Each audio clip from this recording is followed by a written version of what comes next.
네, 2025년 9월 17일 이정훈입니다. 경기 남부경찰청이 KT 무단결제 사건 용의자를 체포했습니다.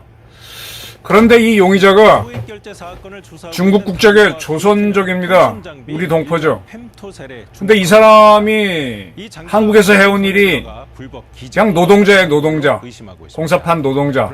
노동자가 이 복잡한 통신 시스템을 이용해서 여러분의 돈을 빼갈 수 있다고 생각하십니까? 저는 이 사건의 뒤에는 중국의 해외정보기관인 국가안전부, 국안이라 그러죠. 국가안전부의 공작이 있었을 것이다. 즉 국가안전부가 자기네 요원들을 직접 보내서 하게 되면 문제가 크니까 이 모든 공작은 에이전트를 통해서 합니다. 돈을 주고 해서 최초로 시킨 사람은 누군지 모르게 제일 마지막 사람은 방법만 배워갖고 와서 자기도 돈을 벌고 여기 심부름 해주고 자기 심부름한 거는 입을 딱 닫죠. 중국 국가안전부가 대한민국을 흔들기 위해서 유사시 그리고 북한의 공작기구인 국가보위부도 대한민국을 흔들기 위해서 이러한 공작을 했을 수 있다라는 의심을 해보자 저희 주장입니다. 이 KT 핸드폰을 이용하시는 분들이 소액을 무단으로 결제당했다는 사건은 조금 보도마다 다른데 지난 8월 5일부터 일어났다 그래요. 그때는 금액이 적었습니다. 8월 5일부터 20일 사이에는 한 자릿수 대에 머물던 건수였는데 8월 21일부터는 확 늘어나요. 8월 20일부터 26일 사이에는 33건, 또 27일에는 106건 확 늘어납니다. 그래서 지금 이제 범인 검거한 거는 오늘인데 현재 판단은 8월 5일부터 한 20일까지는 연습을 했고 그 다음에 21일부터는 본격적으로 돈을 빼갔다 이렇게 의심이 됩니다.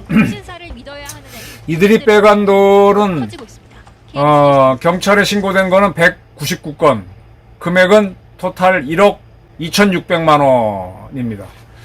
경찰에 신고된 거죠. 요거는 9월 15일 기준입니다. 지금 더 늘어났을 수 있어요. 그런데 요 돈이 어디서 주로 빠져나갔는가 하면 광명에 살고 계시는 KT 핸드폰 이용자, 광명시에서만 118건, 그 다음에 서울시 금천구, 광명시랑 금천구는 붙어있죠. 거기에서 62건, 그 다음에 경기도 과천시 9건, 부천시 7건, 인천시 3건. 그러니까 서울 서쪽 지역, 서울 서쪽인 금천구하고 부천, 광명, 과천, 인천 지역 사람들이 주로 피해를 입었습니다. 보통 한 수십만 원씩 정도 빠져나갔다 그래요. 그래서 이 사람들이 발견하고 내가 한 적이 없는데 내가 왜 결제가 됐지? 내가 산 적도 없는데 왜 돈이 나갔지? 이렇게 된 거죠. 그런데 과학기술정통부가 발표한 KT 자체 집계, 경찰은 신고받은 건데 KT 자체 집계로는 278건, 금액은 1억 7천여만 원으로 현재 나오고 있습니다. 이 범인은 중국 국적의 조선족이었는데 주범이 A씨로 나옵니다. 48살 먹은 사람. 이 친구가 이 방송을 찍고 있는 날이 9월 17일인데 그 전날인 16일 오후 2시 3분 인천공항으로 들어왔습니다. 중국에 나갔다가 들어오는 거를 바로 체포를 했습니다. 그러니까 우리 경기남부경찰청이 이 사건을 누가 했다는지 바로 감을 잡고 잡았을 때는 이미 이 친구가 중국으로 나간 다음이었죠. 그래서 신원에 대해서는 엠바고를 언론에 요청해서 언론이 보도하고 하지 않았고 사건은 이제 보도가 됐지만 그래서 이 친구가 들어오니까 바로 체포를 했고 그 다음에 이 친구가 이렇게 한 거를 다시 현금으로 바꾸는 걸 도와주는 역시 조선족 B씨도 체포를 했습니다. 자, 그런데 지금 찾고 나서 보니까 이들이 어떻게 돈을 KT랑 접속했냐고 하니까 펨토셀이라고 하는 장비가 나와요. 펨토셀. 지금 네이버나 다음에 들어가서 펨토셀을 치면은 이미지 부분에 가면 사진이 뜨는데 그걸 클릭하게 되면은 지금 막 무단결제 사건 때문인지 사진이 안 뜨도록 막혀져 있습니다. 펨토셀은 뭔가 하면요. 여러분들 집에 와이파이 쓰시죠? 저희도 씁니다. 와이파이 정도 크기예요.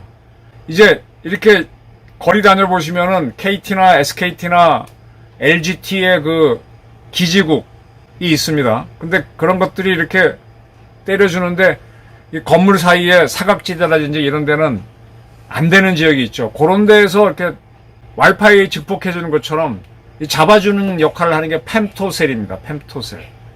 초소형 기지국입니다. 이 통신 음영이 있는 지역 해소를 위해서 뭐 가정에도 설치하기도 하고 사무실에 설치하기도 하고 건물에 합니다. 지금 KT는 이 펨토셀 장비를 한 17만 대 이상 보급을 했고 SKT나 LGT는 좀 적습니다만 역시 이걸 보급을 해서 통신 사각지대를 없애고 있습니다. 그런데 이 펨토셀을 뭐 수전 사람이 이사를 가거나 뭐가 바뀌거나 하면은 수거를 해야 되는데 이동 기지국들 우리 거리에서 보는 KT나 SKT나 LGT의 이동 기지국은 그들이 관리하는 이건 관리를 안 해요. 그래서 이런 것들이 거래가 됩니다. 그리고 펨토셀을 판매하는 게 쿠팡이나 이런 데 보게 되면 쭉 나옵니다. 좀 저도 찾아보니까 가격이 41만 8천 원 정도 이렇게 판매가 되는 건데 근데 이 중국 국적자인 조선족 48살짜리가 여기에다가 안테나를 차에 싣고 돌아다니면서 금천구 일대, 광명시 일대 돌아다니면서 여러분들이 쓰시는 KT 휴대폰 전파를 잡아서 거기에 암호를 풀어서 돈을 빼내간 겁니다. 소액을 빼내간 겁니다. 그리고 이제 그렇게 한 거를 현금화해 준 사람, 협조자가 있었고 그걸 체포한 겁니다. 여기까지는 잘했어요. 잘했는데 저도 펨토셀이라는 장비 처음 알았습니다. 통신 분야를 하는 친구들은 알겠지. 근데 이 중국 조선족 이 친구가 일용 잡부로 일한 사람으로 되어 있는데 이걸 어떻게 알았지? 이거는 물론 경찰에서 수사를 해봐야 되겠지만은 중국에서 정보기관이 교육을 시켰을 수 있어요. 즉 간첩으로 쓰기 위해서.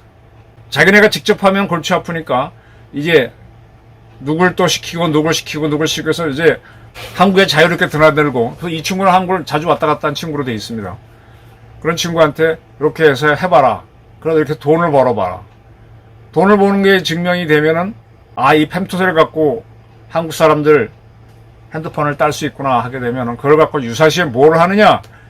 이번에 이스라엘이 가자 지구에 있는 하마스 요원들을 잡기 전에 그 주민들한테 문자를 보냈죠. 누구누구를 잡아야 되니까 언제 어디 너희들은 피해라. 이거를 레바논 때릴 때도 그랬고 다 그랬습니다. 즉 그때는 이스라엘 모사드가 그들 핸드폰 정보를 다 뺀 거지. 이거 똑같이 중국 국안이 우리 핸드폰 정보를 빼내기 위해서 이렇게 한번 돈을 벌어봐라 라고 가르쳐서 보낸 게 아니냐 의심해 봐야 되는 겁니다. 자, 이게 왜 예민한가 하면은 지금 저도 핸드폰이 있고 여러분 다 쓰시죠. 핸드폰은요 각자의 고유 번호가 있습니다. 그걸 IMSI라 그럽니다. 뭐 요거 IMSI까지는 기억하실 필요가 없고요. 여러분들 해외에 가시죠. 해외에 가셔갖고 로밍 하시죠. 뭐 에그를 쓰든 로밍을 할 때 전화를 하시잖아요. 근데 내가 미국에 딱 갔어. 근데 딱 보면 미국에 뭐 US 뭐하고 탁 연결되고 싱가포르 가면 싱가포르 통신하고 연결되잖아요. 그거는 내가 고유 번호를 갖고 그 핸드폰을 갖고 싱가포르에 갔기 때문에 연결되는 겁니다. 이 IMSI는 무단으로 따갈 수가 없어요.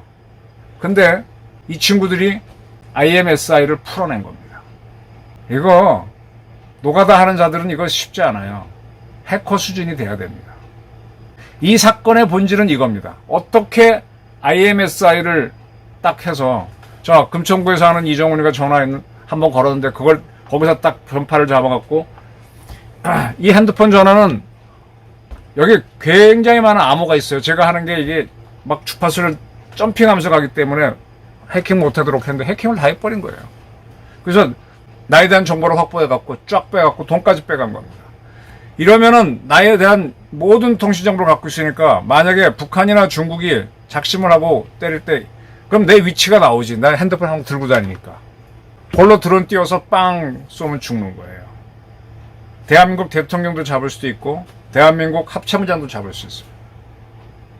이스라엘이 레바논과 하마스를 상대로 했던 공작 똑같이 할 수 있는 거죠. 이스라엘이 그 레바논에 있는 헤즈볼라인가요? 그 사람들 잡을 때 삐삐 작전을 했죠. 삐삐를 하도 이 도청당하니까 삐삐를 썼는데 그 삐삐조차도 이스라엘이 다 공급하기 위해서 일시에 같은 전파가 가서 모조리 다 요원들을 중상만 만들어버렸죠. 이거 할 수 있습니다. 여 뒤에 북한이 있는지 중국이 있는지 조사를 해야 돼요. 근데 이 조사를 누가 해야 되느냐? 국가정보원이 해야 됩니다. 근데 지금 대한민국 경찰은 해외 정보망이 없고 해외 가서 뛰려면 그쪽 중국 같은 경우는 공안이 우리나라 경찰이고 국안, 그게 우리의 국정원. 그거 말고 걔들 군에 또 정보기구가 있어요. 그것들이 계속 막습니다. 해외 외국인들이 가게 되면 다 이렇게 감시를 해요. 그러니까 국정원 요원도 들어가게 되면 활동이 굉장히 어려운데 그걸 해내는 게 공작인데 지금 이종석 씨가 이끄는 국정원이 과연 이것도 우리도 공작으로 알아내야 됩니다. 하겠느냐 이거죠. 이재명 정권이 하겠느냐 이거죠.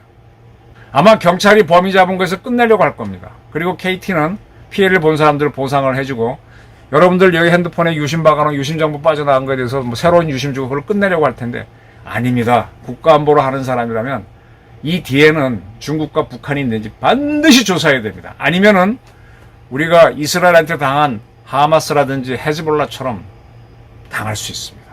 결정적인 시기에. 돈도 다 털리고 목숨도 잃을 수 있습니다. 이재명 정권이 제대로 된 정권이라면 이거를 철저하게 조사해야 되는데 10월인가 경주에서 에이펙 여는데 오늘 저현 외무부 장관이 중국의 왕이 외교부장 만나서 시진핑 오는 거 온다고 바람 잡고 있잖아요. 그거 노력하게 되면 이 공작 수사를 국정원은 안 합니다. 국민의힘 비롯한 야당에서는 이 뒤에 중국의 정보기관이 없는지 이들이 정보기관의 비밀 에이전트가 아닌지 반드시 조사하도록 압박을 넣어야 됩니다. 중국의 영향력 공작은 상상을 초월합니다. 트럼프라면 분명히 이 부분을 조사시킬 겁니다. 이재명은 시진핑의 방안을 위해서 안 할 가능성이 매우 높습니다.